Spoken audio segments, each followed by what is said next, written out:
So guys, we'll be moving to Mexican Grand Prix this weekend. It's going to be an interesting one. As we saw how interesting the Austin, Texas GP was in US last weekend on Sunday, and we had Max Verstappen winning the sprint race and also the main race. We saw how some teams have built up, and there could be a season shocker as we go into the last races of the season, as Max Verstappen is really climbing up on top his success to bring down the two McLaren drivers and squash them with his heavy bull as he's ranting the bull close to the end of the season. Now, Max Verstappen and Red Bull are doing a terrific job. Lauren Marquez has done a good job. Him coming to Red Bull has not disappointed. We didn't really expect that to happen. How does this effort translate to success for Red Bull? They need to win all the races of the season and hope McLaren keeps having misfortune. That's the only hope for them, but I don't think that will happen. From what we're seeing, they might have to study it out to Abu Dhabi, but this is getting more interesting as we see that Ferrari, without upgrades, their head is coming home.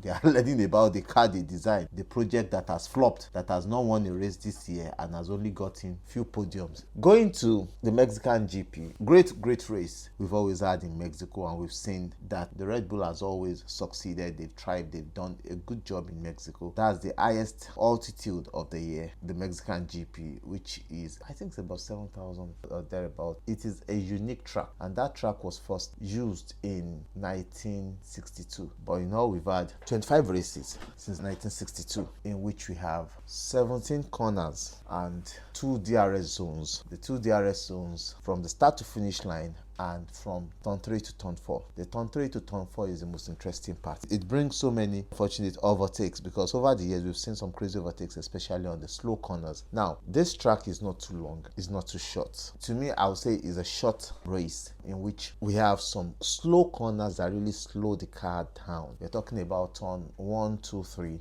You need to slow down. Turn 4, 5, 6, totally slow down. Turn 13, 14, 15, as in those corners will humble you. And the most terrific part of this track is the last sector. The last sector is calling, is walls calling, especially the turn 16, 17. Most drivers we've seen over the years running it into the wall, destroying their cars, and making us know that that track is not forgiving. Most of those slow speed corners can really be taken advantage of for overtakes, so expect the unexpected, and we are going to see a nasty fight, because Max Verstappen sees that he has an opportunity at the championship. He's going to bring a nasty fight to the McLaren in this race, except Ferrari or Mercedes looks fast. We know that that track, Ferraris are not so good on that track, because the higher the altitude, the more thinner the air, the cars that can breathe. There's going to be a funny engine cover design, in which we've seen in 1 or 2 races of the season that they will be bringing. Some teams will be bringing, some will even be bringing totally different one, because brake cooling and the engine cooling is very important on this track. So the teams would have to look at how they do that. So certainly we are going to see a different feel on what the car looks like. Then we are going to be seeing a beefier wings on those cars, so look out for all those. Now, in the start of the race, you are going to see a lot of shenanigans, a lot of hula baloo, drivers putting each other's into wall, grinding each other, because there's going to be the effect of the slipstream when they're starting the race, and drivers starting from the second row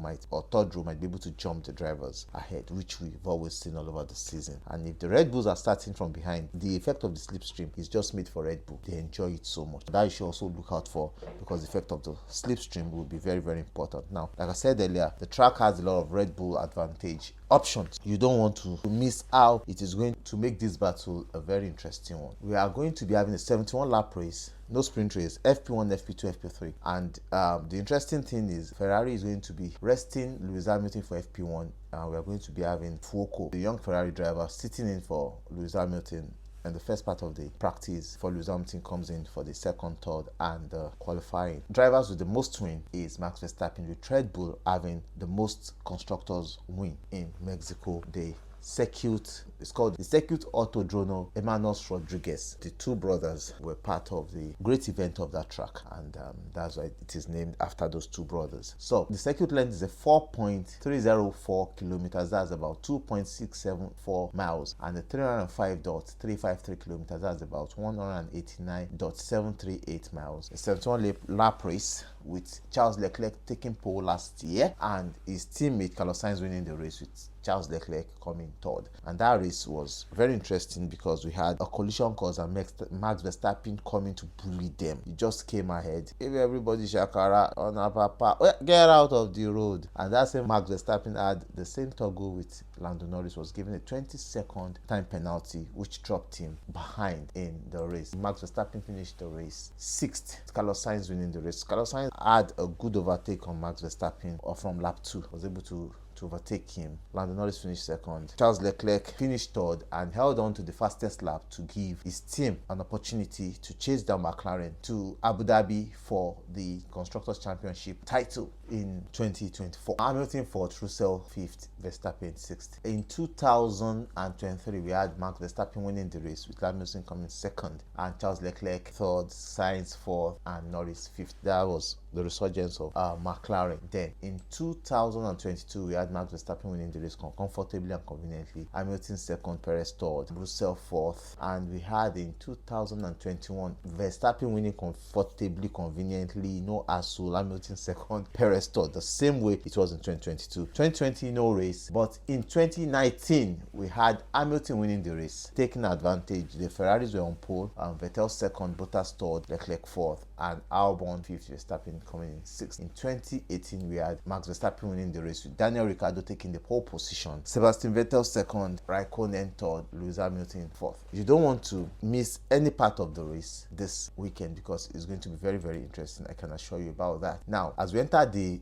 final stretch, around here it's going to be starting around the evening, so you have to be well paced, and from there we'll be moving to Brazil after this race on the 7th of November to 9th of November, and from there back to Las Vegas, then to Qatar. The weather, we are looking at a dry, warm weather in Mexico with temperature across the weekend of about 25 degrees. No rain forecast, so it's going to be an interesting one. Now we're looking at the tire strategy of a C2, C4, and C5. So the C2 will be hard, the C4 will be medium, and C5 will be the softest tire. And we're looking at C4 and C2 as the race tire. Like we saw last year, the C2 was a very stubborn race tire in which did not really work for some guys 2 years ago and last year. So they're using it this year. Let's see how it works. And we saw last week in the race in Austin that the tires were wearing off towards the end of the race, and for Ferrari the tire wore off on Lewis Hamilton's car totally, because I was wondering why they pitted him earlier. Let's see what happens this time, but it's going to be a very interesting one. Catch you guys in the FP1, FP2. You don't want to miss it. It's going to be interesting. Thank you guys for watching all our analysis. If you've not subscribed, please subscribe to this channel. It helps us grow. Share our videos, also comment, like. I love you guys. Please don't stop till we get it on. Thank you guys. Bye. Cheers.